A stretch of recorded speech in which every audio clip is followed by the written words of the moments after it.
India, Pakistan اور بنگلہ دیش میں مسلمانوں کے ہزاروں علماء، مدرسوں والے اور ان کے لاکھوں سٹوڈنٹ موجود ہیں، لیکن اس کے باوجود اللہ تعالیٰ اپنے دین کے کام کے لیے ڈاکٹر اسرار احمد، ڈاکٹر ذاکر نائک، احمد دیدار صاحب اور انجینئر محمد علی مرزا صاحب جیسے لوگوں سے کام کیوں لے رہا ہے؟ پلیز اس کی وجہ بتا دیں۔ پہلی تو بات یہ ہے کہ میں اپنے لیے اعزاز سمجھتا ہوں کہ میرا نام اتنے بڑے لوگوں کے ساتھ لیا جاتا ہے۔ اللہ تعالیٰ آپ کے حسن ظن کی لاج رکھے۔ یہ واقعی بہت کریٹیکل کوسچن ہے، اور یہ کوسچن اکثر لوگوں کی طرف سے آتا ہے، مجھے پتہ ہے۔ میں نے اس کو ٹچ کیا تھا اپنی مجلس 50 میں، جو میرا انٹرویو تھا 4 گھنٹے کا۔ میں نے اس میں بھی عرض کیا تھا کہ آپ قرآن حکیم کو اگر پڑھ کے دیکھیں، خصوصاً سورہ ہود کے اندر ایک ایک پیغمبر کا ذکر کرتے ہوئے اللہ تعالیٰ فرماتا ہے سورۃ الاعراف میں، سورہ ہود کے اندر، کہ ہم نے ان کے بھائیوں میں سے نوح کو بھیجا، ہود کو بھیجا، صالح کو بھیجا، اور انہوں نے ایک ہی دعوت بلند کی۔ کیا دعوت بلند کی؟ کیا میری قوم، میں اس دعوت و تبلیغ کے عوض تم سے کوئی اجر نہیں مانگتا، یعنی دنیاوی کو منفعت کو مال پانی اکٹھا نہیں کرتا، میرا اجر تو میرے اللہ کے حضور پکا ہے۔ یہ آیت بار بار جب کبھی کسی نبی کی دعوت کو اللہ تعالیٰ ذکر کرتا ہے تو اس کو بار بار ذکر کرتا ہے کہ انہوں نے اپنی قوم کو دعوت دیتے وقت اس چیز کو بنیاد بنایا کہ ہم خالصتاً اللہ تعالیٰ کی رضا کی خاطر، دنیا کے کسی منفعت کی خاطر نہیں، اللہ کی رضا کی خاطر یہ دعوت و تبلیغ کا کام کر رہے ہیں۔ اور اسی ڈیٹیل میں نے مسئلہ نمبر 51 بھی یعنی ریکارڈ کروایا تھا، اور میں نے کہا تھا بائی چانس سورہ ہود کی آیت نمبر 51 بھی یہی ہے۔ میرا مسئلہ نمبر 51 ہے دنیا پرستی کی مذمت، رزق حرام کی مذمت اور اس کا علاج، اور اس میں نے یہ ثابت کیا تھا قرآن حکیم سے 11 مقامات سے آیات کراس ریفرنس کے طور پہ کہ پورے قرآن میں حرام خوری کے اوپر جتنی آیات ہیں وہ صرف علماء کے بارے میں۔ یہ میرا چیلنج ہے۔ ادر دین علماء ذکر، یہ نہیں کہ ادر دین علماء حرام کھا سکتے ہیں، برات یہ کہ دینی پیشواؤں کو اللہ نے ایڈریس کیا ہے کہ وہ حرام خور ہیں، حتیٰ کہ سورہ توبہ میں ہے کہ یہ جو مال جوڑتے ہیں ان کی پیٹھوں پہ، ان کے ماتھوں کے اوپر وہ گرم کر کے لگایا جائے گا، وہ بھی علماء کے بارے میں۔ یہ سورہ ہود کی آیت نمبر 51 ہے، مسئلہ نمبر بھی 51 تھا۔ 50 نمبر آیت میں آیا اعوذ باللہ من الشیطان الرجیم وَإِلَىٰ عَادٍ أَخَاهُمْ هُودًا، اور ہم نے عاد میں، قوم عاد میں ان کے بھائی یعنی ان کے ہم قوم ہود کو بھیجا۔ قَالَ يَا قَوْمِ اعْبُدُوا اللَّهَ، انہوں نے کہا میری قوم اللہ کی عبادت کرو، مَا لَكُم مِّنْ إِلَٰهٍ غَيْرُهُ، میں نہیں سمجھتا کہ اللہ کے علاوہ تمہارا کوئی اور الہ ہے۔ ان انتم الا مفترون، تم تو نہیں مگر ایک افطرا جھوٹ باندھ رہے ہو، یہ اپنے جو تم لوگوں نے آلہہ چھوٹے سے گھڑ لیے۔ آیت نمبر 51 یا قوم لا اسألکم علیہ اجرا، اے میری قوم میں اس دعوت و تبلیغ کے بدلے میں تم سے کوئی مال پانی نہیں مانگتا ہوں، کوئی اجرت نہیں مانگتا۔ ان اجری الا علی الذی فطرنی، میرا اجر تو وہی مجھے دے گا جس نے مجھے پیدا کیا ہے۔ افلا تعقلون، کہ اب بھی تمہیں عقل نہیں ہے کہ جب میں دنیاوی مال بھی نہیں سمیٹنا چاہتا تو پھر مجھے کیا لالچ ہے کہ میں تمہیں اللہ کی طرف بلا رہا ہوں۔ دنیاوی سردار یا دنیاوی حکمران لوگوں کو اپنے ساتھ اٹیچ کرتے ہیں مال پانی کے لیے،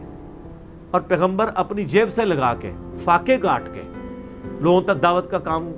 تو اب پیچھے تو کوئی ایسا معاملہ نہیں رہ جاتا۔ اور ہم نے یہ پیغمبروں سے چیز سیکھی ہے، ہم بھی اللہ کے فضل سے اپنی جیب سے لگا کے کر رہے ہوتے ہیں، کوئی چندہ بک نہیں بنائی ہوئی ہے۔ تو یہ قرآن کا اسلوب ہے کہ انبیاء کی دعوت لالچ سے بالا تر ہوتی تھی، لیکن جب آپ چندے، نذرانے، قربانی کی کھالیں، فطرانے، یہ ساری لالچیں انٹر ہونا شروع ہوتی ہیں، پھر اللہ تعالیٰ آپ سے ہاتھ اٹھا لیتا ہے۔ اور یہ علماء تو شاید ہی کوئی نہیں ہے۔ سورہ المائدہ میں اللہ تعالیٰ نے فرمایا ہے صحابہ کرام کے بارے میں، آپ اندازہ کریں جن سے زیادہ کوئی کامل الایمان نہیں تھا، ان کو بھی اللہ تعالیٰ نے تھریٹ کیا۔ اللہ نے، میں نے نہیں تھریٹ کی، میرے پہ کوئی فتویٰ لگا دیجیے گا، تھریٹ کا لفظ استعمال کر دیے، یہ سب سے یعنی ہلکا لفظ ہے جو میں یوز کر سکتا تھا۔ اللہ تعالیٰ نے ان کے بارے میں بھی اتنے سخت لفظ استعمال کیے ہیں، اگر تم لوگ دین کا کام چھوڑ دو گے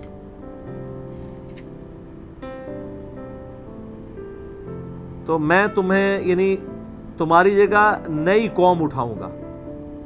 یہ آیت نمبر ہے 54، اعوذ باللہ من الشیطان الرجیم۔ یا ایھا آمنو، اے ایمان والو، من یرتد منکم عن دینی، یاد رکھنا جو اپنے دین سے پھر گیا، فسوف یأتی اللہ بقوم یحبہم، تو ان قریب اللہ پھر ایک نئی قوم لے آئے گا جو جن سے اللہ محبت کرتا ہو، ویحبونہ، اور وہ اللہ سے محبت کرتے ہوں، اذلۃ علی المؤمنین، وہ مومنین کے لیے تو بڑے نرم ہوں گے، اعزۃ علی الکافرین، کافروں پہ بڑے سخت ہوں گے، یجاہدون فی سبیل اللہ، وہ اللہ کی راہ میں جہاد کریں گے، جہاد میں دعوت و تبلیغ بھی شامل ہے، قتال بھی، ولا یخافون لومۃ لائم، اور وہ کسی ملامت کرنے والے کی ملامت کی پرواہ نہیں کریں گے، ذالک فضل اللہ یؤتیہ من یشاء، یہ اللہ کا فضل ہے جسے وہ عطا کرے، واللہ واسع علیم، اور اللہ تعالیٰ وسعت والا، علم والا ہے۔ اللہ تعالیٰ ہمارے اگر تم دعوت و تبلیغ کا کام چھوڑ دو گے تو اللہ تعالیٰ ایسے لوگوں کو اٹھائے گا جو کسی کی پرواہ نہیں کریں گے، ملامت کرنے والے، یہ ملامت ہی لوگ ہمیں کر رہے ہوتے ہیں نا، یہ کیا ہو گیا، نیا فرقہ بن گیا ہے، یہ کس طرف چل پڑا ہے، سارے بزرگ غلط ہیں، اللہ کے وجہ سے کوئی کسی کی ملامت کی پرواہ نہیں ہے، ڈٹے ہوئے ہیں سچائی کے اوپر، اور اپنی سچائی نہیں کتابوں کے ساتھ جوڑا ہوا ہے، بار بار کہہ رہے ہیں کہ نہ میں وہابی، نہ میں بابی، میں ہوں مسلم علمی کتابی، اپنے ساتھ نہیں جوڑ رہے میرے بھائی، اللہ اور اس کے محبوب صلی اللہ علیہ وآلہ وسلم کے ساتھ لوگوں کو جوڑ رہے ہیں، اور کسی ملامت کرنے والے کی ملامت کی پرواہ نہیں کر رہے، سچائی بات ہے جو لوگوں کو بتا رہے ہیں۔ تو چونکہ یہاں دنیاوی منفعت انوالو ہوگی، پھر اللہ تعالیٰ نے اس قوم کو ریپلیس کر کے نئے لوگ اٹھائے، مولانا مودودی کو اٹھایا، ڈاکٹر اسرار کو اٹھایا، ڈاکٹر ذاکر نائک کو، اختلاف اپنی جگہ ہمارا ان سے، احمد دیدار صاحب کو، لیکن یہ بہت بڑا المیہ ہے کہ دنیا میں اگر آپ کو اچھا کپڑا چاہیے ہونا تو 10 اچھے کپڑوں کی دکانوں پہ پھرنا پڑتا ہے تو کوئی ایک میں مل جاتا ہے، اچھی روٹیاں چاہیے ہوں تو 10 اچھے تندوروں پہ پھرنا پڑتا ہے تو اچھی روٹی مل ہی جاتی ہے، لیکن یہاں آپ 10,000 مدرسوں میں پھریں اور آپ کو دین اچھا ملنا ہو تو ہو سکتا ہے وہ کسی مدرسے سے نہ مل رہا ہو، ادر دین مدرسے والے سے مل رہا ہو۔ یہ اسی طریقے سے ہے کہ خریدنے آپ نان گئے تھے اور آپ کو کپڑے کی دکان سے نان مل گئے، دین کے ساتھ یہی ہو رہا ہے۔ اس کی وجہ یہ ہے کہ دین کمائی کی چیز نہیں ہے، کپڑا اس لیے کپڑے کی دکان سے ملتا ہے کہ کپڑے کو اللہ نے تجارت کا ذریعہ بنایا، اور دین کو اللہ نے کہا ہے دین کو بیچنا نہیں ہے۔ علماء یہود کے بارے میں کیا کہا کہ اللہ کی آیات چند ٹکوں کے عوض بیچتے ہیں، تو دین تو بیچنے والی چیز نہیں تھی، دین چونکہ بیچنا شروع کر دیا، مرضی کے فتوے دینا شروع کر دیے ان لوگوں نے، اور دین سے اللہ تعالیٰ سے روگردانی اختیار کی، تو اس کا پھر اینڈ رزلٹ یہ تھا کہ اللہ تعالیٰ نے ان سے ہاتھ اٹھا لیے، اور اللہ تبارک و تعالیٰ نے وہ لوگ اٹھائے ہیں جو دنیاوی منفعت سے بالا تر ہو کے کسی کی پرواہ کیے بغیر لوگوں کو سچائی کی بات بتا رہے ہیں، الحمدللہ۔ تو یہ اللہ تعالیٰ کا کرم ہے، اور اس کے پیچھے ریزن صرف یہی ہے کہ انہوں نے اس کو کاروبار بنایا تھا، اور دین کاروبار کا نام نہیں ہے سر، دین جیب سے لگانے کا نام ہے۔ آپ دیکھ لیں نبی الاسلام پہ جب اللہ نے وسعت بھی کی ہے تو بخاری مسلم کے الفاظ ہیں، اما عائشہ کہتی ہیں نبی الاسلام کی وفات تک ہماری حالت تھی کہ بعض اوقات 1 مہینے، بعض اوقات 2، بعض اوقات 3 مہینے ہمارے گھر چولہا نہیں جلتا تھا، اور 2 کالی چیزوں، کھجور اور پانی پہ گزارا ہوتا تھا۔ اور یہ نہ سمجھیے گا کوئی ٹنوں کھجوریں ہوتی تھی، 2 کھجوریں صبح 2 شام کو، 1 میٹھے کا پانی کا پیالہ صبح اور 1 شام کو، یہ ٹوٹل ان کی خوراک ہوا کرتی تھی۔ حالانکہ وسعت غزوہ خیبر کے بعد مال غنیمت بھر گیا تھا، لیکن نبی الاسلام کی وہی حالت تھی جو بخاری مسلم میں حدیث ہے، اے اللہ محمد اور آل محمد کو اتنا ہی رزق دینا کہ ان کی روح اور جسم کا رشتہ برقرار رہے۔ اور اس کا کلائمیکس وہ حدیث ہے بڑی دردناک، جو نبی الاسلام نے ایک دفعہ اپنی بیویوں سے علیحدگی کر لی تھی، ناراض ہو گئے تھے، تو سیدنا عمر ملنے کے لیے آئے، بخاری مسلم دونوں میں ہے، چھت پہ آپ علیہ السلام شفٹ ہوئے تھے، جب گئے تو آپ علیہ السلام کی کمر کے اوپر چٹائی کے نشان تھے، اوپر چادر بھی نہیں تھی، صرف ایک تہمت پہنی ہوئی تھی، اور ایک کونے میں ایک پیالہ رکھا ہوا تھا، ایک طرف مشکیزہ پانی کا لٹک رہا تھا، یہ ٹوٹل آپ کے گھر کا ساز و سامان تھا۔ تو حضرت عمر نے رونا شروع کر دیا، یا رسول اللہ کیسر و کسرا، رومن اور پرشین امپائر کے جو لیڈرز ہیں، سربراہ ہیں، وہ دنیا کے مزے لوٹ رہے ہیں، اور آپ اللہ کے رسول ہیں اور آپ کی یہ حالت ہے۔ تو آپ علیہ السلام نے فرمایا عمر لگتا ہے دنیا کی حقیقت ابھی بھی تجھ پہ نہیں کھلی، کیا تو اس پہ راضی نہیں کہ کیسر و کسرا دنیا کے مزے لوٹے اور ہم آخرت کی سعادت۔ سر جس عمر نے نبی علیہ السلام کو اس حالت میں دیکھا ہوا تھا اور آپ سے اتنے بڑے اس مسئلے کے اوپر ڈانٹ کھائی تھی، ظاہر آپ ابھی تجھ پہ بھی نہیں دنیا کی حقیقت کھلی، ایک ڈانٹ ہی تھی نا، تو سر پھر وہ عمر جب رومن اور پرشین امپائر فتح ہوئی ہے تو اس کا زود پھر نظر آیا ہے نا، وہ اسی تربیت کا یہ اثر تھا نا، کہ آپ دیکھتے ہیں کہ انہوں نے ذرا مال غنیمت میں خورد برد ہونے نہیں دی ہے، اور صحیح جن لوگوں کا حق تھا ان تک وہ حق پہنچایا ہے. حتیٰ کہ وہ جو صحابی تھے جن کے بارے میں نبی علیہ السلام نے پیش گوئی کی تھی, کیا نام تھا ان کا؟ سراقہ ابن جعشم, جو بخاری میں آتا ہے کہ جب نبی علیہ السلام ہجرت کر رہے تھے,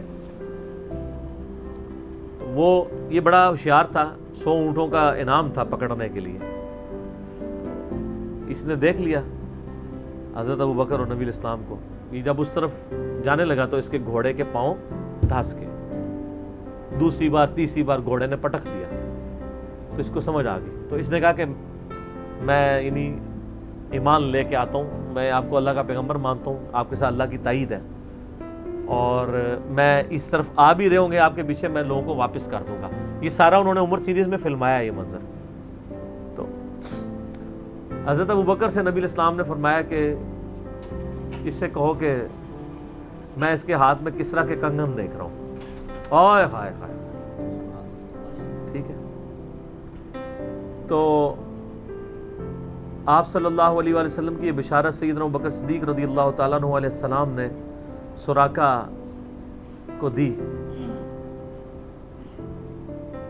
تو بڑا خوش ہوا. اس نے کہا کسرا کی کنگن, یعنی وہ جو لباس مہنگا پہنتا تھا, وہ میرے جسم پہ دیکھ رہے ہو. شاید انہوں نے دل میں سوچا ہو کہ اپنی تو ان کی حالت یہ ہے کہ اپنی جان بچا کے یہاں سے جا رہے ہیں, اور اس وقت کی سپر پاور کسرا کے بارے میں یہ کلیم کر رہے ہیں کہ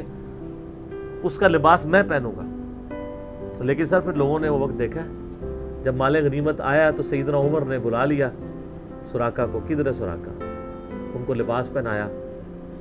2-3 بار چہل قدمی کی, تو ان کا میرا ہو گیا. ان کا نا, یہ مسلمانوں کی ملکیت ہے, مال غنیمت میں واپس. انہوں نے کہا نہیں, نبی علیہ السلام نے میرے جسم پہ دیکھا تھا. انہوں نے کہا دیکھنے کی بشارت پوری ہو گئی ہے, حضور نے یہ نہیں کہا تھا کہ تو مالک ہوگا.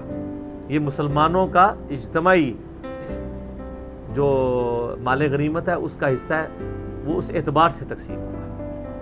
تو سیدنا عمر کی تربیت اس حوالے سے نبی علیہ السلام نے کی ہوئی تھی, اسی لیے انہوں نے دنیا کو 3 طلاقیں دی ہوئی تھی. تو بات کہاں سے کہاں نکل گئی. تو نبی صلی اللہ علیہ وآلہ وسلم دنیاوی منفعت سے